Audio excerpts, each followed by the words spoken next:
1절부터 5절까지입니다. 마가복음 5장 1절부터 5절 우리 이 말씀 다 함께 봉독하겠습니다. 마가복음 신약성경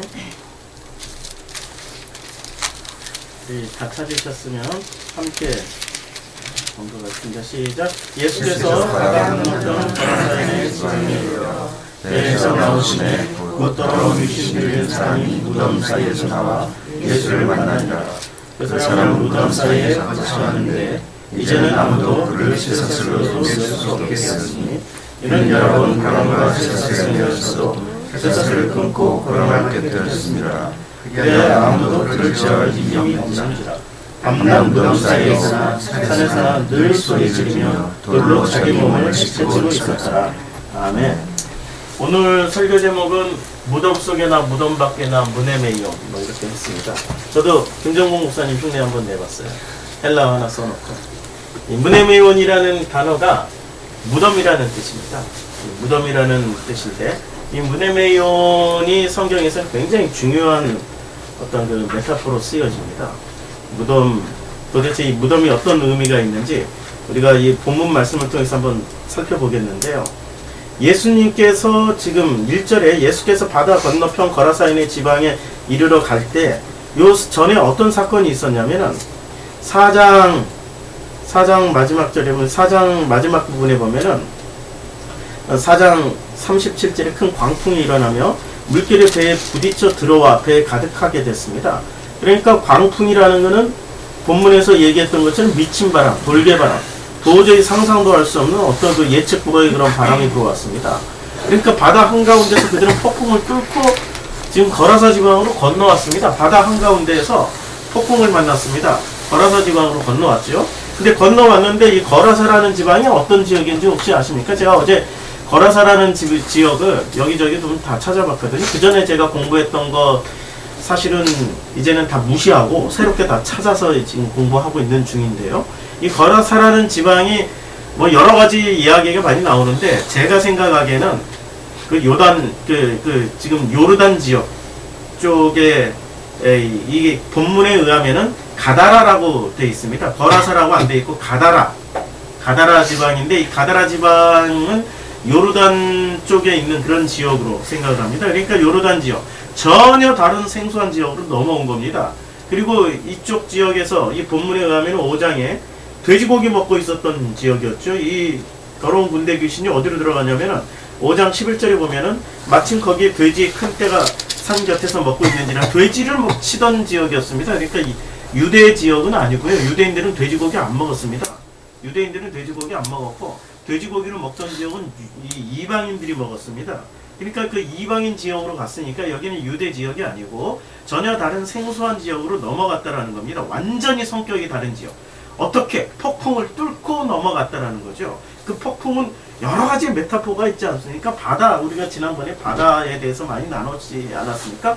바다에서 나오는 그 수많은 용, 뱀, 큰 물고기 이런 것들이 전부 바다에서 나오는 거죠. 그 바다에 광풍까지 이뤘습니다. 그것을 뚫고 드디어 건너왔습니다.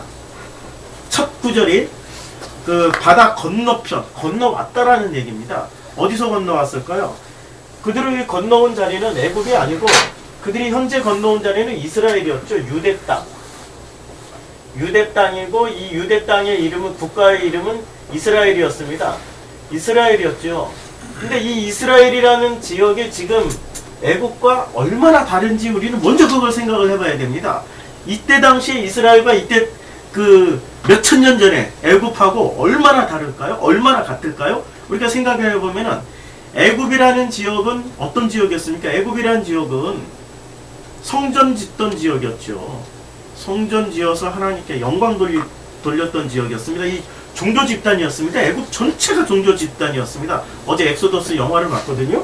엑소더스 영화를 봤는데 엑소더스를 보기 전에 수많은 기독교인들의 이 안 좋은 평들이 많이 있었습니다. 저도 선입감을 좀 가지게 되었고 한 주 미뤄서 안 봤어요.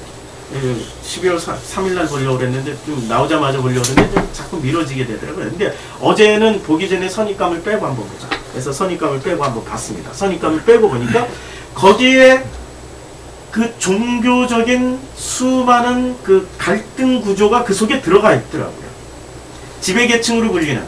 그러니까 거기는 이스라엘 백성이라고 얘기를 했고 애굽 백성이라고 얘기를 했는데, 그 영화에서는, 성경에서는 이스라엘 대 애굽이라고 그랬는데, 그 영화에서는 어떻게 됐냐면은 이스라엘 백성이 애굽 백성이었고 애굽 백성이 이스라엘 백성이다라는 그런 표현도 나오더라고요.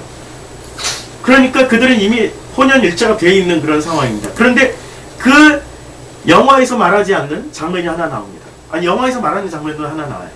아들을 죽이는 거죠.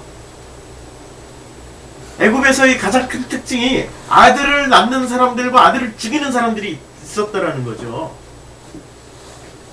모세가 그래서 그 아들을 낳은 그 아들로 태어난 모세가 이렇게 겨우 갈대상자 속에 들어가서 살아남았지 않았습니까?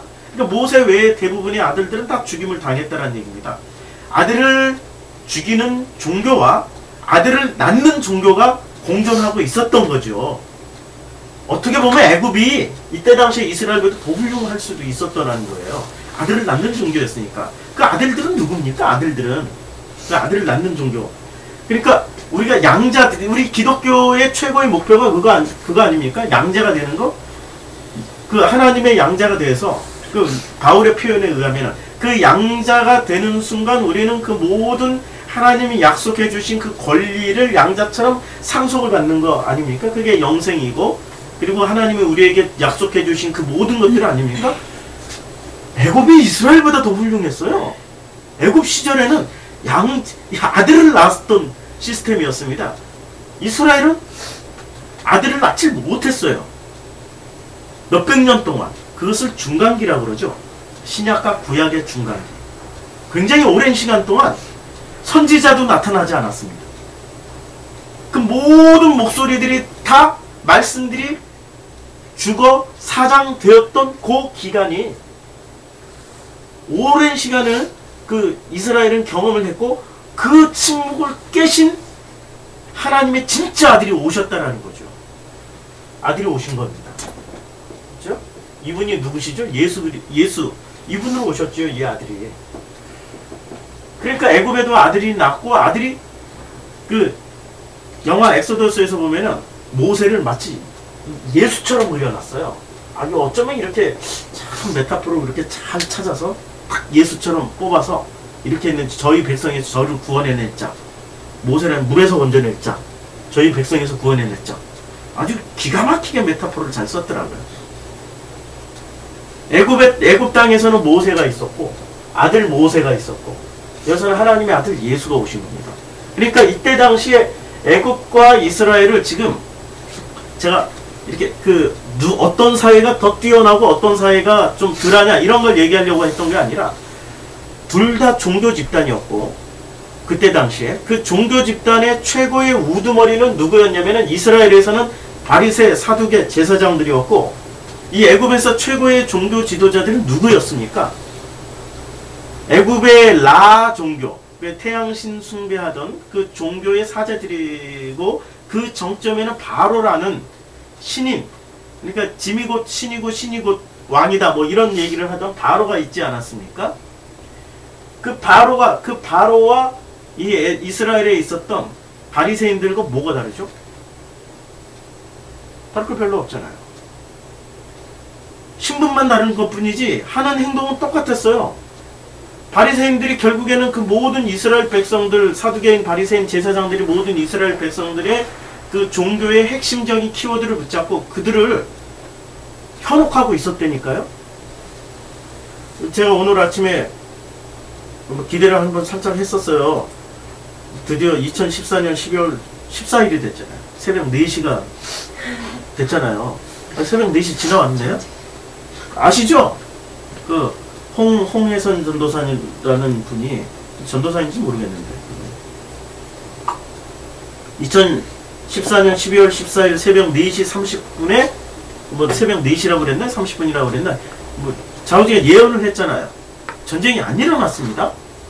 전쟁이 안 일어났으면은 이게 폐기가 돼야 되잖아요. 폐기를 안 하고 스스로 자기의 홈페이지에 그 글을 이렇게 올렸더라고요.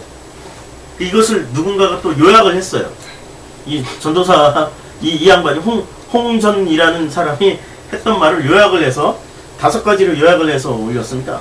첫째, 전쟁 취소는 없습니다. 둘째, 전쟁은 2014년 12월 14일 새벽 4시 30분에 시작됐습니다. 셋째, 원래 그 전쟁에 계엄령을 선포했어야 하는데 정부 내의 종북 세력 때문에 계엄령을 선포하지 않고 있습니다. 제일 중요한 건 종북 세력 때문에 계엄령을 선포하지 않고 있습니다. 네 번째, 14일 이전에 이미 북한군들이 제1롯데월드 지하를 비롯한 땅굴에 숨어서 대기하고 있었습니다. 그러므로 현재 이미 북한군의 20만 명이 남한 내에 있다고 합니다. 하나님이 보여주셨다고 합니다. 다섯 번째, 전쟁이 시작했는데도 언론이 조용한 이유는 정부와 언론이 모두 종북 세력에게 넘어갔기 때문입니다. 이상 2014년 12월 14일 오전 9시 현재 홍예선 전도사님의 말씀을 요약해서 전해드렸습니다. 대변인이 이렇게 써놓은 거죠. 우리는 이걸 통해서 요 시대를 유추를 할 수 있습니다. 애국과 이스라엘 시대를 유추할 수 있습니다. 지금 일어나지 않은 사실을 사실처럼 믿고 있는 이 사람들은 도대체 어떤 코드를 붙잡고 있길래 자기네들이 그 사실이 아닌 팩트가 아닌데 팩트로 붙잡고 있을까? 그것은 자기네들 머릿속에 이미 몇 가지 코드가 들어가 있었던 겁니다. 그 코드는 뭐냐? 전혀 신앙하고 상관없는 종북이라는 코드를 붙잡고 있는 거죠. 종북, 자기의 이데올로기를 코드로 붙잡고 있으면은 진짜의 말씀, 진짜의 현실을 보면서도 그 현실로 생각을 안 하는 겁니다. 전쟁이 안 일어났는데 전쟁이 일어났다고 믿고 있잖아요. 이건 역사 안에 수많은 종말론자들이 했던 그런 사례하고 굉장히 유사합니다. 1999년 10월 24일 맞나? 28일인가? 10월 28일 그 다미 선교에서 그날 종말이 온다고 전부 흰옷 입고 다 나가서 앉아서 막 교회에서 찬양하고 이런 거 있었잖아요. 찬양하고 뭐 우리는 휴가 되리라, 우리는 휴가 되리라. 안 일어났죠? 그런데 일어났다고 얘기하잖아요, 그들은. 그런데 누구는 일어났고 누구는 안 일어났다고 얘기하잖아요. 믿음 있는 사람은 일어났고 믿음이 없는 사람은 안 일어났고. 1800년도에 그 여호와 증인의 제가 그때 당시에 여호와 증인도 종말론 부르짖다가 그 종교 집단 된 거 아시죠? 여호와 증인도 그들이 종말이 안 일어났어요. 예언한 그 시기에 종말이 안 일어났어요. 근데 그들은 종말이 일어났다라고 주장하고 결국엔 그들은 그걸 통해 가지고 자기의 종교 집단을 유지하고 있습니다. 그러니까 믿음은 바라는 것들의 실상이 보이지 않는 것들이 증거가 되는 거죠. 자기가 어떤 것을 강력하게 믿고 있으면은 하나님과 상관없이 그것이 현실이 돼서 나타나는 게 믿음이라는 겁니다. 그래서 우리에게 믿음이 곧 우리의 신앙에 큰 도움의 역할을 할 수 있을 것처럼 생각되지만 실제로는 믿음이 우리들의 발목을 붙잡는 겁니다. 그 믿음이 어디서 나오는 믿음이냐 이거죠. 애굽에서 나오는 믿음, 이스라엘에서 나오는 믿음 같으면 우리의 발목을 붙잡고 있는 겁니다. 이 믿음은 누가 만들어내는 겁니까? 바로가 만들어냈던 믿음이고 바리새인들이 만들어냈던 믿음입니다. 바로 바리새인이라고 얘기하니까 특정 계층을 얘기하는 거지만 이 종교 집단이 만들어내고 있는 그 믿음이라는 이데올로기를 붙잡고 있으면은 우리는 아직도 애국과 이스라엘을 살아가고 있습니다. 2000년 전에 이스라엘에서 살아갈 수밖에 없습니다. 뭐가 자유로워지고 도대체 진리를 알지니 진리가 너희를 자유케 하리라고 그러는데 우리 안에 무슨 자유가 있습니까? 아니 뭐가 편안하고 뭐 신앙 안에 들어오면은 편안하고 자유롭고 뭐 우아해지고 멋져진다면서요? 근데 왜 신앙생활을 하면 할수록 왜 전쟁의 공포에 떨어야 되고 신앙생활을 하면 할수록 왜 내가 이 죄의식에 시달려야 되고 신앙생활을 하면 할수록 왜 내 속에 있는 처리되지 않는 이 수많은 문제들이 나를 괴롭히냐 이거죠. 도대체 뭐에서 자유로울 수 있어요? 아무것도 자유로울 수가 없잖아요. 내가 지금 어디에 묶여 있는 거죠? 나는 아직도 애국과 이스라엘에 있다라고 보시면 돼요. 첫째, 자유롭지 않으면 나는 애국과 이스라엘에 있다. 둘째, 내 마음이 제가 마태복음 5장을 통해서 검증법 말씀드렸죠. 검증법. 마태복음 5장 8복을 통해서 5장 3절 내 마음이 지금 가난해져 있냐? 이거 그 가난하다라는 게 가난하기 때문에 진짜 겸손해져야 돼 이런 게 아니고요. 내가 지금도 아직도 아이테오로 심령이 가난하기 때문에 그 진리를 나한테 주세요. 그 말씀을 나한테 들려주세요. 이게 가난하다라고 말씀드렸죠. 아직도 나는 이 말씀에 갈급해하고 있냐? 이게 첫 번째 검증. 갈급한 사람은 천국이 그들의 것이라고 그랬잖아요. 천국이 우리는 천국을 꼭 죽어서 가는 나라라고 생각하고 있잖아요. 누가복음 9장에 보면 너희 중에 죽지 않고서도 천국을 볼 자가 여기에 있다라고 말씀하고 있습니다. 천국은 죽어서 가는 나라가 죽어서 가려고 하면 끝나요. 우리가 살아있는 상태에서 천국을 누리면서 누리는 사람들이 연장선상으로 가는 거지, 죽어서 확인받으려고 하면은 끝난다니까요. 아니, 이 땅에서 확인받지 못하면은 저 땅에서는 아예 없는 겁니다. 그게 이 말입니다. 그래서 5장 4절에 애통하는 자가, 내가 애통이라는 게 뭐라고 말씀드렸습니까? 애통이라는 게, 애통하는 자는 보겠느니 그들이 위로를 받을 것이다. 출애굽할 때 양고기 잡아먹고 양피 바르고, 그러니까 예수로 말미암아서 건너온 사람들이 여기 광야에 와서 뒤돌아보니까 내가 죽을 자리에 있었네? 여기 건너온 게 하나님 은혜네? 라고 위로를 받는 거라고 그랬죠. 그러니까 내가 수시로 지금 이 애통함의 자리에서 위로를 받고 있냐? 내가 진짜 건너왔구나. 내가 어떻게 하다 저 종교에서 건너와가지고 이렇게 복음 안에서 이 진리를 누리고 있냐? 이렇게 위로를 받는, 계속 위로를 받고 있어야 되는 겁니다. 매 순간 매 삶 속에서, 매 순간 매 삶 속에서 천국이 나의 것이라고 그랬으니까 천국을 우리가 보면서 사는 겁니다. 천국은 어떤 나라입니까? 참고로 새로 오신 분들이 있어. 천국은 섬김을 받는 나라죠. 내가 섬기는 나라가 아닙니다. 이 나라와 이 나라는 결정적인 차이가 있습니다. 애국과 이스라엘은 결정적으로 내가 하나님을 섬기는 겁니다. 그래서 성전 짓고 열심히 11조하고 열심히 헌금하고 열심히 예배드리고 했잖아요. 내가 하나님을 섬기는 시스템이기 때문에. 애굽의 특징이 뭐였죠? 성전 짓는 거였죠. 그들은 벽돌을 구워가지고 열심히 짓고 있었습니다. 열심히 짓고 열심히 만들고 있었습니다. 이게 애굽이었잖아요. 성전 짓는 시스템이 애굽이었다면, 요 광야는 어떤 땅이었습니까? 어서 의자 가지고 들어와야 돼. 의자 가지고. 그래서 이 광야는 어떤 나라였습니까? 이 광야는 한마디로 말하면 섬김을 받는 나라입니다. 여기는 내가 하나님을 섬겼습니다. 그런데 이 광야에서는 하나님의 섬김을 받는 나라가 바로 광야입니다. 그래서 이 광야에서는 가장 큰 특징이 하나님의 섬김이 이루어지고 있습니다. 근데 하나님의 섬김은 어떤 형식으로 임한다고 그랬습니까? 5장 5절, 마태복음 5장 5절. 마태복음 5장 5절 중요한 말이니까 한번 읽어볼까요? 마태복음 5장 5절. 마태복음 5장 5절 시작.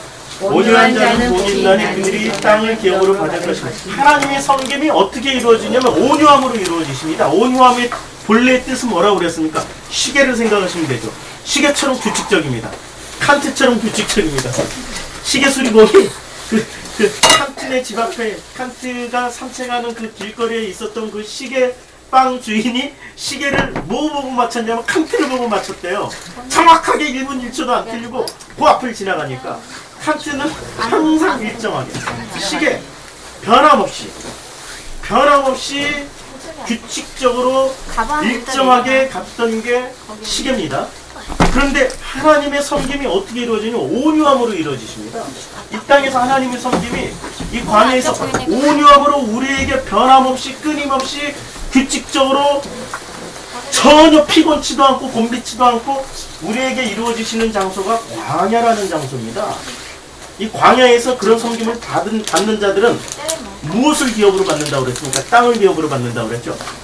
땅을 기업으로 받으니까 이 땅 어디로 갑니까? 가나안 땅. 근데 가나안 땅의 특징이 있죠. 가나안 땅에 뭐가 있는 땅이죠? 젖과 꿀이 있는 땅이죠. 젖과 꿀은 우리가 레위기 다 공부했죠. 레위기 우리 산상수훈 공부했죠. 젖과 꿀은 무엇을 상징합니까? 대표적으로 제사 드릴 때, 소제 드릴 때, 곡식 제물을 드릴 때 넣지 말아야 될 두 가지가 있습니다. 첫 번째가 뭡니까? 누룩을 넣지 말고, 두 번째가 꿀을 넣지 말라고 그랬습니다. 왜 누룩과 꿀을 넣지 말라고 그랬죠? 꿀을 넣으면 변질이 됩니다. 변질이 돼버려요. 곡식 자체가 형질 자체가, 곡식의 본래 성품 자체가 변해버립니다. 그러니까 꿀을 넣지 말라는 거예요. 꿀 넣고, 곡식에다 꿀 넣고 한번 재해 넣어보세요. 완전히 맛이 달라지죠. 그쵸? 이 효소가 돼버리죠. 이 효소. 그러니까 꿀은 금지식품입니다. 가나안 땅에는 금지식품 꿀이 있고, 젖이라는 것은 무엇을 상징하고 있죠? 제가 이게 기름이라고 그랬고, 이거 오역이지, 저지. 그래서 이 기름이 있는, 기름은 무엇을 상징하고 있습니까? 성령과 금지식품이 있는 땅이 가나안 땅입니다. 우리가 멋지고 훌륭한 데로 들어가는 게 아니에요. 어디로 들어가냐? 도로 애굽으로 들어간다는 얘기예요. 애굽보다 더 험악하죠. 애굽은 100% 종교인들이었기 때문에 전부 다 성전을 향해서 성전을 향한 아름다운 신앙이 있었, 지들끼리는 아름다운 거죠. 아름다운 신앙인들이 살고 있는 땅이고, 여기는 가나안에 몇 부족하고 싸우는 겁니까? 6부족. 또 때로는 7부족.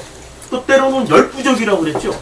잘 보세요. 이 가나안 땅에 6부족이라고 얘기했고, 성경에 보면은 이제 다 공부했던 겁니다. 복습하는 거예요, 지금. 6부족, 7부족, 10부족이라고 그랬는데, 6부족은 창조를 보세요. 창조를 보면은 6일까지 창조했는데 6일날 어디까지 딱 창조하시고 하나님 보시기에 좋았다고 그랬습니까? 사람. 사람의 숫자죠? 나. 7은 주님이 안식으로 들어가는 숫자죠? 그렇죠? 10은 십계명의 숫자잖아요. 가나안 땅에 이게 다 있다니까? 나라는 존재가 안식을 누릴 수도 있고, 이 십계명으로 애굽으로 갈 수 있고, 십계명으로 완성되는 숫자이기도 하고, 10이라는 숫자가. 그러니까 모든 게 섞여 있는 땅입니다. 가나안 땅. 가나안 땅이 애굽 땅보다 더 험악한 데. 그러니까 가나안 땅 들어가면서부터 무엇을 시작합니까? 전쟁부터 시작합니다. 전쟁부터. 애굽 땅에선 이 사람들이 나올 때 전쟁했어요? 전쟁 안 했어요. 누가 전쟁을 치러줬습니까? 하나님이 다 해주셨어요. 하나님이 뭐로? 10가지 재앙으로. 10가지 재앙으로 전쟁을 치러줬는데, 10가지 재앙의 첫 번째 재앙이 뭐였습니까? 첫 번째 재앙이 그 뱀이 이렇게 막대기, 아론의 지팡이를 이렇게 던졌더니 그게 뱀이 됐잖아요. 첫 번째 재앙이 이게 기적이죠. 이 기적의 첫 번째가 뭐였냐면, 나무가 뱀 되는 사건이었습니다. 나무가 뱀, 이게 어디서 나오니까 민수기 21장 9절에서 나오는 말씀이죠. 장대에 달린 놋뱀. 그러니까 장대에 달린 놋뱀, 이것을 신약성경 요한복음 3장 14절에서 예수라고 얘기하고 있잖아요. 예수를 가르쳐준 거죠. 나무에 달린 그 뱀이 예수야! 라고 가르쳐준 게 첫 번째 기적입니다. 두 번째, 물이 뭐로 바뀝니까? 나일 강물이 피로 바뀌죠. 물이 변화해 포도주 됐네. 물피가 된 거죠. 물피. 이 공식은 제가 말씀드렸죠. 피에서 물로 되는 건 좋은 공식인데, 물이 피로 되는 거는 항상 이거 안 좋은 공식이다. 제가 지난번 산상수훈 할 때 말씀드렸어요. 다들 다 못 들으신 것 같은데 언제 다시 말씀드릴게요. 오늘은 결론만. 너희들이 마시고 있었던 그 물은 마실 수 없는 물이었어. 진짜 물은 뭐였어요? 흙물을 마셔야죠. 예수 그리스도의 그 보혈. 보혈하니까 또 오해가 많아. 하도 이 교회가 보혈은 무슨 보혈 바르고 무슨 귀신 쫓고 보혈 그런 의미가 아니고요. 제대로 알으라는 얘기예요. 제대로. 이렇게 주님은 이 기적을 통해서 뭘 가르쳐 주신 겁니까? 예수만 가르쳐 준다. 마지막 재앙이 10가지 재앙, 마지막 재앙이 뭐였습니까? 그렇죠. 장자 죽이는 건데 전부 다 6월절 뭐 했습니까? 6월절 양고기 먹고 양피 바르고 있었죠. 10가지 재앙 전부 뭘 가르쳐 주면 예수만 가르쳐 준 겁니다. 출애굽할 때 10가지 재앙 전부가 예수만 가르쳐 준 거라니까. 그러니까 애굽에서 이 가나안에 건너올 사람들은 전부 다 무슨 교육을 받고 왔어요? 철저하게 예수 교육 받은 사람들만 넘어온 겁니다. 예수 모르면 못 넘어왔어요. 그리고 예수를 알고 넘어온 사람들도 어떤 경험을 해야 됩니까? 철저하게 이 광야에서 하나님의 섬김으로 그 예수가 하나님이셨네? 이거 배우는 겁니다. 그게 광야예요. 그렇게 배웠는데도 불구하고 애국적 시절을 그리워해서 고기 달라 이거야. 고기 달라 이거. 이랬던 사람들 다 죽고 2명만 넘어가잖아요. 근데 2명 넘어가서 이 2명이 결국에 2명이 그 다음 2세대하고 1세대는 다 죽었어요. 2세대하고 2명이 건너가서 가나안 땅을 정복하는 겁니다. 이게 지금 성경에서 보여주는 애국, 광야, 가나안의 모델이죠. 우리는 이 모델을 굉장히 중요시하게 생각을 해야 됩니다. 왜냐하면 이 모델 속에 무덤 속에나 무덤 밖에나 문에메온이 들어가 있습니다. 문에메온은 무덤이 어디가 무덤이 될 것 같습니까? 진짜 한번 물어볼게. 여기가 무덤 같아요? 여기가 무덤 같아요? 여기가 무덤 같아요? 어디가 무덤 같죠? 여기가 무덤 같아요? 여기가 무덤 같아요? 여기가 무덤 같아요? 그러니까 애굽 땅이 무덤이에요? 광야가 무덤이에요? 가나안 땅이 무덤이에요? 어디를 무덤으로? 여기가 무덤이죠. 광야가 무덤입니다. 여기서 살려서 나온 사람과 살아서 나간 사람이 있고 여기서 못 건너가고 죽은 사람들이 있습니다. 무덤은, 성경에서 무덤은 철저하게 어떻게 이야기하냐면 철저하게 무덤은 죽는 자리거나 사는 자리로 표현하고 있습니다. 그래서 성경에서 대표적으로 무덤이라고 얘기하는 그런 그 구절들이 많이 나오는데요. 어디서 나오냐면 요한복음 11장에 나옵니다. 요한복음 11장 한번 보시겠어요? 요한복음 11장에 보면은 요한복음 11장에 자 이런 그 요한복음 11장 주님이 이런 11장 24절 25절 이런 주님이 이런 말씀하십니다. 마르다가 이르되 마지막 날 부활 때는 다시 살아날 줄을 내가 아나이다. 예수께서 이르시되 나는 부활이요 생명이 나를 믿는 자는 죽어도 살겠고 무릇 살아서 나를 믿는 자는 영원히 죽지 아니하리라. 지금 원리가 있습니다. 살아서 나를 믿는 자는 영원히 죽지 아니하리라고 말씀하고 있습니다. 이게 복음이에요. 산 사람이 믿어서 안 죽는 겁니다. 죽은 다음에 확인하는 게 아닙니다. 죽은 다음에 확인하는 게 아니에요. 살아서 믿는 자는 영생을 얻는다라고 지금 말씀하고 있습니다. 그런데 그 앞구절에 그 나를 믿는 자는 죽어도 살겠고, 죽어도 살겠다고 그랬죠. 죽어도 사는 장면과 살아서 믿는 그 장면을 성경은 다 보여주고 있습니다.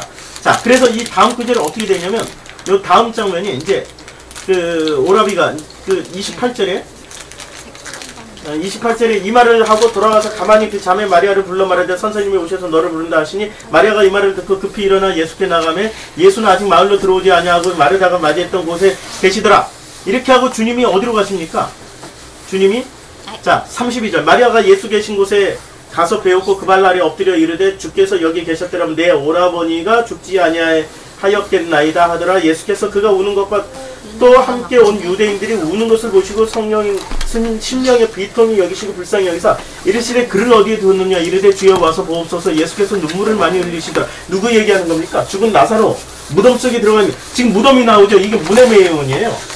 지금 여기 무덤이 나옵니다. 이거 이제 다 지워버리고 지금 여기 무덤이 나오는데 이 무덤의 헬라어가 문해매운입니다. 문해매운. 오늘 본문에 보면은 이 거라서에 미친 광인이 미친 사람이 지금 어디에 들어가 있었습니까? 무덤에 있다 나온 겁니다. 무덤에. 이제 예수께서 그 바다를 폭풍으로 뚫고 이스라엘 땅에서 이 광야 같은 이 땅으로 왔습니다.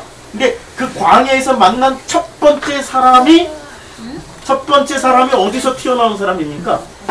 무덤 사이에서 튀어나온 거죠. 무덤 사이에서. 자, 무덤 사이에서. 이 사이라는 말을 우리가 이 사이라는 말이 그 어디서 온 말이냐면은 이 사이라는 말이 이 헬라어의 이 사이라는 말이 어디서 나온 말이냐면 이제 무덤 사이에서 나왔다라는 이 단어가 그 2절에 5장 2절에 보면은 무덤 사이에서 이 에크라는 말이 에크가 안에서부터 밖으로 나오다라는 얘기죠. 안에서부터 밖으로 나온 그 단어로 썼어요. 무덤 안에서 무덤 밖으로 나온 겁니다. 그러면 이 사람은 지금 어디에 있는 겁니까? 무덤 안에 있다 나온 사람이에요. 사이에 있다 나온 말이 아니에요. 무덤 안에 있다가 밖으로 튀어나온 거예요. 아니 이게 어떻게 가능하냐고요? 이집트에 제가 가서 무덤을 보니까 이집트에 기독교인들 무덤이 있습니다. 이집트 카이로 시내의 구시가지에 대토처럼 만들어 놓고 거기에 그 관광객들을 유치하기 위해서 구시가지를 만들어 놓고 그 구시가지에 그 교회 옛날 모습 그대로 놔뒀습니다. 그러니까 교회가 얼마나 많았던지 이 이집트의 카이로 시내 교회가 얼마나 많았는지 제가 좀 조금만 이렇게 집을 안 세봤기 때문에 모르는데 한 7, 8집 건너 교회가 하나씩 있어요. 근데 그 교회가 보통 교회들이 아니에요. 역사와 전통을 자랑하는 엄청나게 또 크고 그러니까 6집 건너 우리는 옛날에 그런 거 했잖아요. 오호 담당제가 아니고 우리 그 단상회 같은 거 했잖아요. 그러니까 몇 집 건너 뭐 통 반에 하나씩 이렇게 그런 식의 사랑방의 구실을 할 수 있도록 전부 다 연결돼 있어요. 막 골목으로 연결돼 있고 집집으로 다 연결돼 있고 그런 그 구시가지 내에 기독교인들이 무덤이 있는데 그 기독교인들이 무덤에 제가 뭘 집중해서 봤냐면 글자를 집중. 묘비를 뭐로 썼냐 이거야. 어느 나라 글자로 썼냐 이거야. 어떻게 썼을 것 같아요? 처음에 헬라어로 썼어요. 헬라어로 썼고 그 다음에 아랍어로 썼어요. 요게 AD 700년경부터 이제 아랍어가 등장하기 시작합니다. 헬라어는 기원전부터 시작해가지고 700년까지 이 나라의 주요 언어였어요. 우리 지금 한글, 우리가 우리말이라 한국어라고 얘기하잖아요. 요사이에 무슨 일이 벌어졌어요? 기독교에서 이슬람화가 된 거예요. 그러니까 헬라어가 이 사람들의 국어였단 말이에요. 우리 한글 쓰던 사람들이 이슬람 아람어로 바뀌었다니까? 그리고 지금까지 아람어를 써요. 1300년 동안. 이게 공존하고 있어요. 어떤 무덤에 헬라어로 쓰여진 무덤들이 있어요. 그 무덤은 굉장히 오래된 무덤이죠. 1300년 전의 무덤이에요. 근데 그 무덤은 이렇게 사람이 들어갈 수도 있게 돼 있더라고요. 제가 가서 보니까 이때 당시의 무덤은, 그리고 그 무덤 속에 숨어서 지냈잖아요. 카타콤. 그렇죠? 그러니까 무덤에서 튀어나온 이때 고대 중근동의 어떤 매장 방식에 보면 무덤 속에서 튀어나온 게 맞아요. 무덤 사이에서 나온 게 아니에요. 무덤 속에 있다가 나온 거예요. 왜 이게 중요하냐면 우리는 전부 무덤 속에 있는 사람들이니까. 이 무덤은 무엇을 상징하고 있냐면 막벨라굴, 창세기에 보면은 창세기 막벨라굴을 사지요. 창세기 23장 9절에 그의 발머리에 있는 그의 막벨라굴을 내게 주도록 하되 충분한 대가를 받고 그 굴을 내게 주어 당신들 중에 매장할 소유지가 되게 하기를 원하노라 하매 창세기 23장 17절에 마므레 앞 막벨라에 있는 에브론 밭꽃 그 밭과 거기에 속한 그 굴과 그 밭과 그 주위에 둘린 모든 나무가 23장 19절 그 후에 아브라함이 그 아내 사라를 가나안 땅 마므레 앞 막벨라 밭 굴에 장사하였더라. 이 장사하기 전에 제일 먼저 뭐부터 했습니까? 그 땅을 샀지요. 이 땅을 사는 장면이 또 나옵니다. 어디서 나옵니까? 사무엘하에서 나오죠. 사무엘하에서 그러니까 하나님이 인구조사를 잘못했어요. 이게 다윗이 인구조사를 잘못한 결과로 어떻게 됐습니까? 하나님이 심판을 해요. 그 심판을 한 결과로 어떻게 됩니까? 심판을 한 결과로 하나님이 치시죠. 그래서 예루살렘을 칩니다. 예루살렘을 치는데 그 예루살렘을 치는 그 땅에 거기가 무슨 땅입니까? 무슨 타작마당이지 않습니까?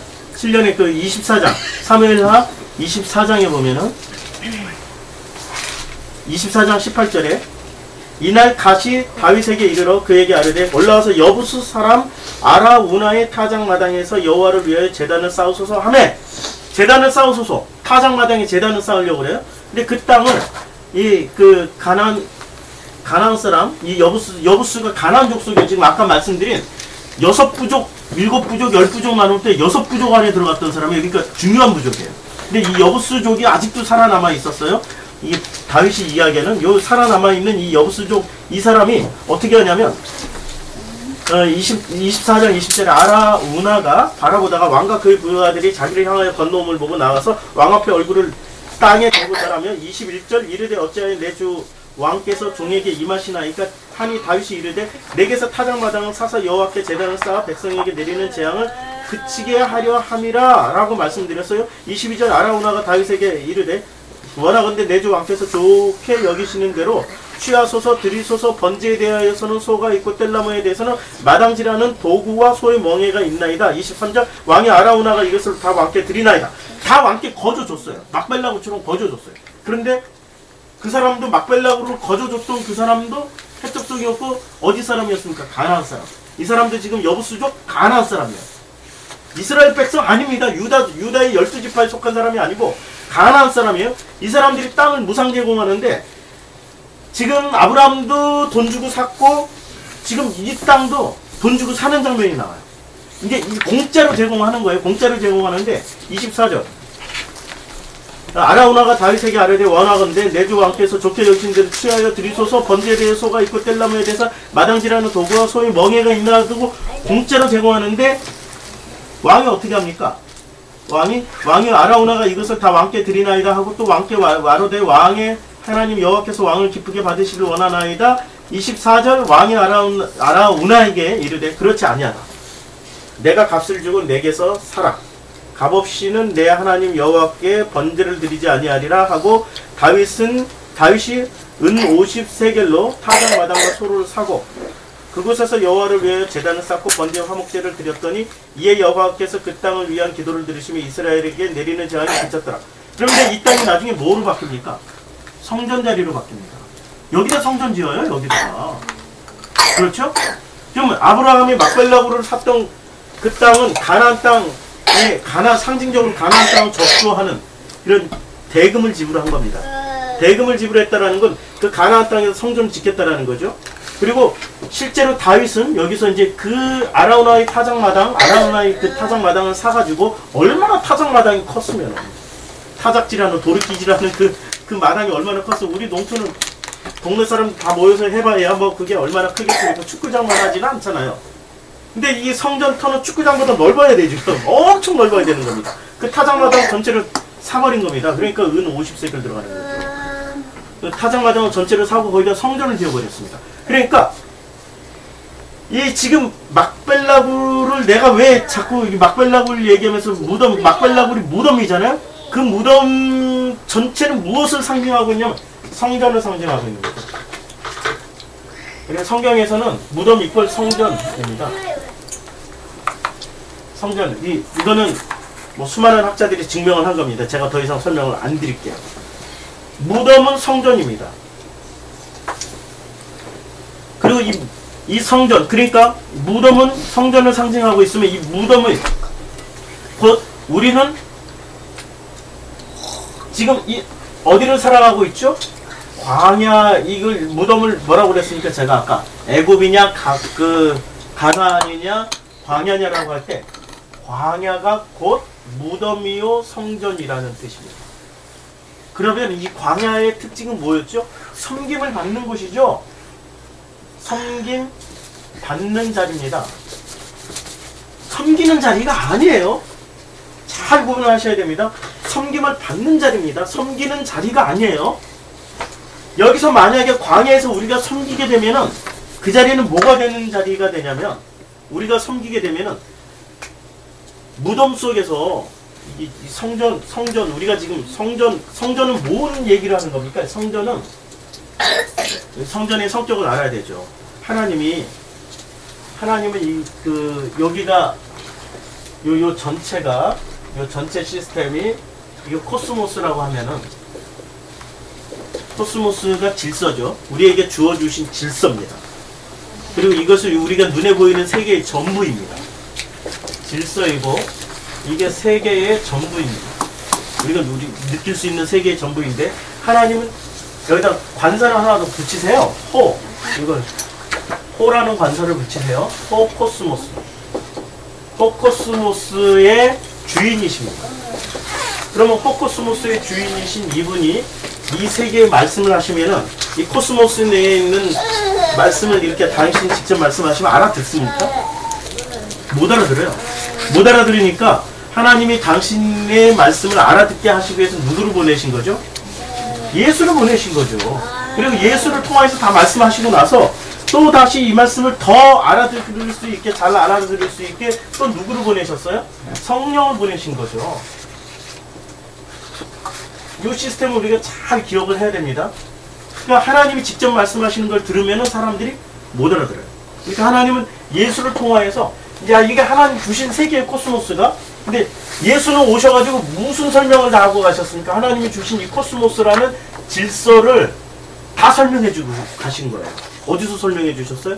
산상수훈과 다락방에서 다 설명해 주셨어요. 그래서 산상수훈이 굉장히 중요한 겁니다. 산상수훈과 다락방에서 이 세계와 이 질서를 통해서 다 설명을 해 주셨어요. 다 설명해 주셨어요. 그 설명해 줬기 때문에 아까 온유한 자는 복이 있나니 저희가 위로를 받을 것이다. 꾸준히 이 온유함이 있는 자리가 이 세상이 되어야 되는 거예요. 이 성전은 뭐냐면 이 코스모스예요. 성전은 코스모스 세상 전체. 그 다음에 이 성전은 이 코스모스의 질서 전체입니다. 그리고 우리 눈에 보이는 우리가 오감, 육감으로 느끼는 오감뿐만이 아니라 육감으로 느낄 수 있는 모든 겁니다. 오감 플러스 육감으로 느낄 수 있는 모든 게 다 성전이라고 말씀드릴 수 있어요. 성전 하면은 그냥 종교행위, 율법 이런 것만 좁게 생각하면 안 돼요. 우리가 가지고 있는 내가 느끼고 먹고 살아가고 있는 이 자본주의 시스템이 전부 성전이고, 또 어떤 사람들에게는 사회주의 시스템 전체가 다 성전이고, 우리가 이 땅에서 이데올로기를 가져가고 우리가 어떤 믿음 시스템을 가지고 사는 이 모든 시스템이 다 성전이라고 표현을 하는 겁니다. 왜 성전이라고? 그럼 세상이라고 얘기하지? 왜 성전이라고 얘기를 했을까요? 수많은 메타포들을 뒀어요.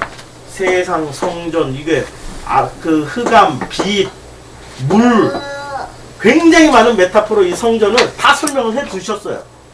이것을 나무라고도 하시고 예수 자신이라고도 하셨어요. 이 전체 통틀어서 이 눈에 보이는 하나님으로 이게 눈에 보이는 하나님의 질서죠. 여기는 눈에 보이지 않는 하나님의 질서죠.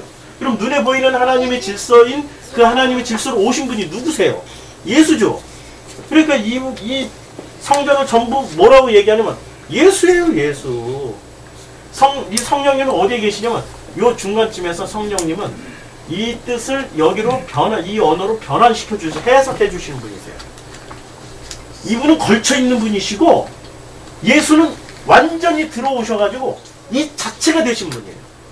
이 자체가, 이 성전 자체, 이 코스모스 자체가 되신 분이세요. 그래서 예수를 뭐라고 부르시는 겁니까? 요한복음 12장에서는 세상 임금이라고 해요. 이 전체 질서를 다 설명하러 오신 분이기 때문에 이분이 세상 임금이 있잖아요. 코스모스의 임금이세요. 그래서 예수님이 마지막 돌아가실 때 그 명패가 뭐였습니까? 왕. 임금이었잖아요, 임금.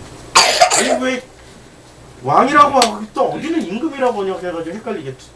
둘 다 임금 왕 맞아요. 킹. 세상 임금이 되셨다니까요. 그래서 그분은 죽으실 수밖에 없는 거예요. 하나님은 요쪽 세계에서 요쪽 세계로 넘어올 때는 죽음을 거쳐야만 와요. 그래서 그 죽음은 무트타무트, 참 좋은 죽음이에요. 그 죽음은 반드시 죽어야 돼. 죽어야 건너올 수 있어요. 근데 그 죽음은 눈 뜨고 죽는 죽음이에요. 눈 감고 죽는 죽음 아니에요. 살아서 이 죽음을 경험한 사람은 연장선상으로 이렇게 넘어가는데, 꼭 죽어서 내가 확인하고 싶은 사람들은 죽는 순간 어떻게 됩니까? 진짜 무덤 속으로. 여기가 지금 무덤이라고 설명하고 있는 겁니다. 진짜 무덤으로 들어가요. 근데 이 무덤이 어떤 사람에겐 살아나오는 자리가 된다니까요. 이제 아까 우리가 저거 읽다 말았죠. 요한복음 11장 다시 왔다 갔다 해가지고 많이 헷갈리실 텐데 잘 듣고 잘 따라오세요. 요한복음 11장 요한복음 11장에 주님이 11장 38절 이에 예수께서 다시 속으로 비통히 여기시며 무덤, 이게 무네메이온입니다. 무덤에 가시니 무덤이 불이라. 무덤이 불이라고 그랬죠. 막벨라 불처럼 불이라. 돌로 막아놨거나. 근데 돌로 막아놨어. 야, 돌이라는 게, 이 돌이 뭐죠? 리도스. 돌이 리도스죠. 예, 돌로 막아놨어요. 자, 이 리도스가, 이 돌이란 단어를 우리는 잘 주목해서 봐야 되는데, 이 돌은 누구를 말하고 있습니까? 이 돌은. 베드로전서 2장에 보면, 돌은 누구라고 말하고 있습니까? 돌. 제가 성경 구절을 찾아놨는데 한참 밑으로 내려놔가지고 요로 베드로전서 2장 몇 절에 나옵니까?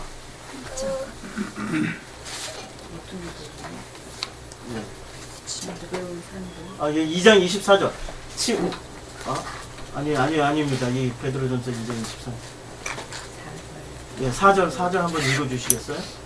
제가 지금 사람에게는 버림받아 되었지만 하나님께는 택하시는 이분 보배로운 산 돌이신 예수께서. 예, 돌이 누구죠? 예수죠. 지금 이 사람을 뭘로 막아놨어요? 돌로 막아놨죠. 나사렛 무덤을 돌로 막아놨잖아요. 아니 왜 예수 돌이 왜 거기 막고 있을까? 예수가 마태복음 11장 6절에서 예수님 자신을 뭐라고 그랬습니까? 나로 말미암아 실족지 않은 자는 복이 있다라고 그랬습니다. 예수는 스스로가 뭐였습니까? 걸리는 돌이라니까. 왜? 예수님은 이 호코스모스의 세계로 들어와서 호코스모스의 질서 안에서 호코스모스의 말씀을 다 하셨어요. 그러면 사람들은 뭘 알아듣는 겁니까? 너머의 말씀을 예수님 아버지의 뜻에 따라서 말씀을 하셨는데 예수를 뭐로 해석하는 거죠? 아버지의 뜻에 따라서 성령님처럼 아버지의 뜻을 이렇게 세상에 해석하시는 분이 아니고 예수님은 아버지의 뜻을 따라서 말씀만 다 해놓으신 분이야. 해석을 하신 분이 아니라니까. 예수는 구분을 잘 하셔야 돼요. 해석은 누가 해주세요? 성령님이 하시고 예수님 말씀만 하신 거예요. 말씀만. 차이를 아시겠죠? 예수님 말씀만 하셨어요. 그럼 예수님의 이 말씀만 믿고 말씀만 따르면 어떻게 되는 거죠? 하나님의 호코스모스의 그 하나님의 질서 안으로 들어가게 되는 겁니까? 아니면 세상 질서로 더욱더 열심히 살게 되는 겁니까? 세상 질서로 더욱더 열심히 사는 거죠. 이게 차원이 다른 말이 됩니까? 그래서 예수의 말을 믿고 따르면 어떻게 되냐? 믿고 따르면 따를수록 애굽에서 성전 짓는 일만 해요. 이스라엘 땅에서 그 바리새인들 일만 해요. 이게 종교라고 그럽니다. 그래서 예수를 변환시켜줘야 돼. 인코딩, 트랜슬레이션 해줘야 돼요. 변환을 못 시키고 통역을 못 해주면 그것은 방언이에요. 누가 와서 통역을 해줍니까? 성령께서 와서 통역을 해주시는 거죠. 이게 지금 예수님이 세상 임금 자칫하면은 예수 믿고 무덤 속으로 들어가서 그 돌이 꽉 막고 있어요. 돌이 굴려져야 지금 이게 나사로가 나오는 겁니다.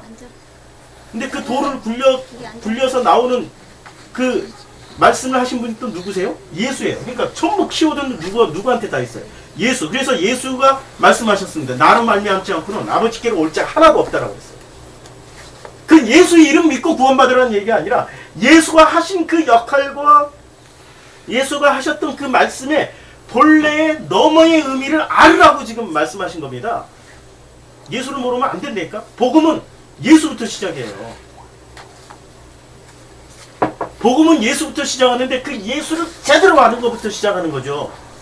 누구는 예수를 이용해서 장사해 먹죠. 그렇잖아요.